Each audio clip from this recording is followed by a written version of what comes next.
My wife wrote the movie. She has an amazing way with dialogue. And I'll never forget, actually, on our first day of shooting, I'll get to the logline, but on our first day of shooting, Brian Murray had done all the script reading and everything. He said, I've just one thing I want to say about this film. And we're like, okay, what's it going to be? And he said, I don't want to change one word of dialogue. This is really powerful dialogue and I want to keep it. And I said, well, that's music to my ears, because she slaved over it for a year just to get it right.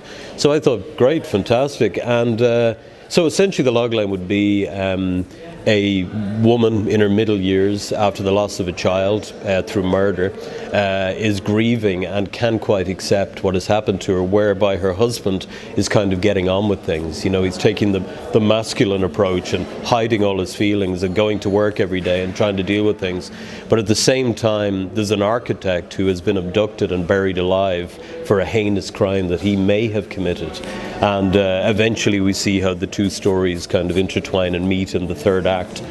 Although I'm not 100% sure if there's 3 acts, but in the third part of the film, let's say.